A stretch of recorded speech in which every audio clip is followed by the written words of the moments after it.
So Sean Casey from Stormchasers is in St. Louis promoting his Imax film at the Science Center, and I am a huge Stormchasers fan, but for people who are watching this video who aren't, tell us exactly what happens in the show. In what show? Stormchasers? In Stormchasers, and then we'll get to the movie. Yeah. In Stormchasers, the TV show for Discovery, they follow 3 chase teams. And so we are one of the chase teams they follow. And our mission, or one of them, is to get IMAX footage of tornadoes. And I know in the last 2 seasons, we watched as you tried to get a shot from inside the tornado for the IMAX film that's showing right now at the Science Center. You finally got it. Yeah, I wouldn't have finished the film without getting the shot that I've been trying to get for 8 years. Yeah. No, we got some good footage in there, of course. And we're actually going to go see it later today. What is... we watched the show Stormchasers. Obviously, the movie is going to be different, so tell me what's in the movie. Yeah, Stormchasers is good. TV is good for showing human drama, right? But for the scale of storms, the IMAX format can do that subject matter justice, you know. The film that I made, I wanted to show the passion and the excitement and maybe even the just being awestruck by the weather that happens in Tornado Alley. And the IMAX footage, you know, can catch that. It can show the beauty and, of course, the violence that exists out there. Since I haven't seen the movie yet, how amazing is the shot in the IMAX when you're inside the tornado? Well, I don't want to build it up, but at the time, you know, when we were being hit by that tornado, you know, we were being hit by 150-mile-per-hour winds plus. And this whole vehicle was shaking. And the turret was actually hopping up and down as I was filming. Gosh. And you're inside the roar of this tornado, and of course there's a lot of yelling of colorful language inside this vehicle. So it's like utter chaos is broken out.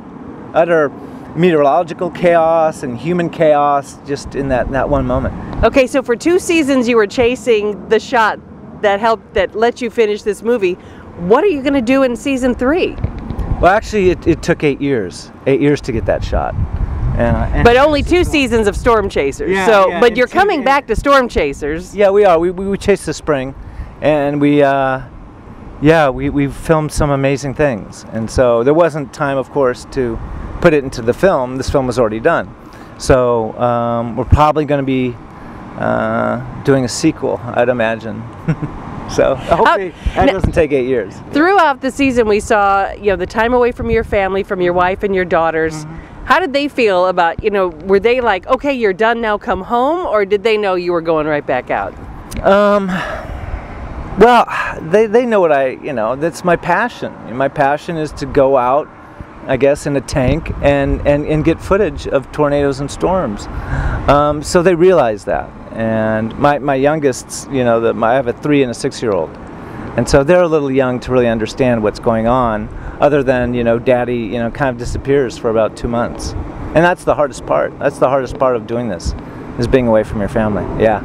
Okay, for those of us who did follow you on Stormchasers, I need some inside information. First of all, do you really detest Reed Timmer as much as it looks like you detest him on TV? No, you know, we had a rough road for a while. You know, my feelings were hurt, but you know, I'm over that now. You know. Okay. I've learned that, you know, it's not healthy to carry a grudge. My wife won't let me carry a grudge for more than 2 years, so those 2 years have elapsed, and now I'm totally okay. Time to move on. Okay, what about Josh Werman? How much of this "you can't chase the same storm as me" was real, and how much was for TV? Well, the reality was that we, you know, had done some questionable driving. And since we have an association with them, we were the ones that said, hey, we'll stay 75 miles away from you guys. We were the ones that offered that. It wasn't him. Oh, in the show it looks like he does it. Yeah, no. We were the ones that offered that. Because that was totally destroyed some opportunities at great storm footage when you guys had to back off. It did. Yeah, for a while there, you know, we had to bug off on those storms whenever vortex was coming. But, you know, that was because, you know, we didn't want to further cause Vortex 2 any grief. You know. Do you have an association with Josh and Vortex 2 now, or has that been dissolved and you're moving forward by yourself? No, I I would love to chase, you know, with some real scientists once again. You know, I'd love to have this vehicle with instrumentation, you know, underneath, you know, the umbrella of these radar trucks. It's one thing to be out there just to get the imagery, but you know, we're going to some very unique places that if we sample those winds, those would have worth if we sampled them under some real radar trucks. So I always love doing science missions. Okay. Yeah. And I have to ask, and this is a hard one to ask, but about losing Matt this season. Have you learned anything else? I mean, it was just, we know that, you know, he took his own life. Did you learn anything? I mean, as viewers, you know, we became attached to Matt. Right. And it seems like there really wasn't any information. Yeah, that was a hard year, and you know, that was something that, you know, you want to be sensitive to his family, and so you don't want to be the one that says something that would cause them any more grief. So it was a really tough year out there that year. Yeah, it was devastating. All right, so let's get a tour of the TIV. Yeah. When we're motoring down the road, of course, this is what it looks like. And then when we get ready to intercept, we first dump all our air. We run on airbags. This whole vehicle lowers about another, say, foot. And then we start lowering all these panels because we don't want those winds to get underneath the vehicle.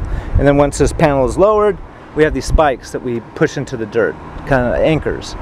And then the armor around the people, that's where most of the weight of this vehicle comes from, is that we have 2-inch armor where the people are. And then we have 1.5-inch thick polycarbonate windows.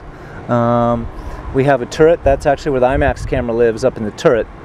So you kind of push, pull, you kind of aim, film, open the hatch to film out too, and then when things get too hairy, you close that hatch. Yeah. Yeah, and it actually looks pretty roomy in there. Yeah, you've got 4 people living in here for pretty much 10 weeks. So you want some room, you know, to put all your trash, because there's a lot of trash in there. All right, let's go back to where you live. Because we see you in the, like I think of it as like the captain's chair. Yeah, I'm in the swivel seat back here.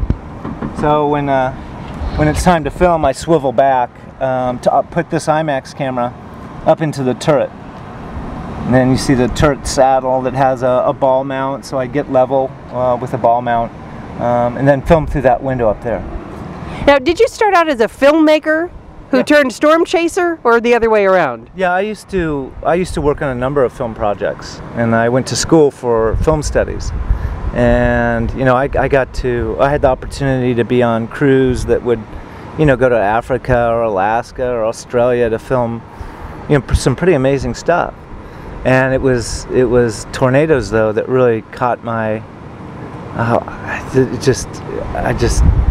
I just can't stop chasing now. There's something about tornadoes that's just completely incredible.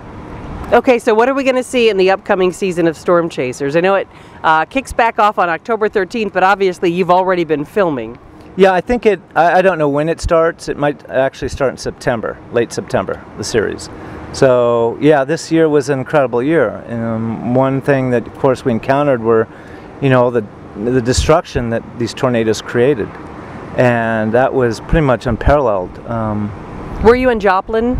No, we were actually chasing in Oklahoma that day, near Ada, Oklahoma. So, you know, we heard about that, and, you know, it was just a year where a lot of the excitement that you feel for chasing was replaced by, you know, a dread of what these tornadoes were doing, you know, having these huge outbreaks. It's just, it's devastating.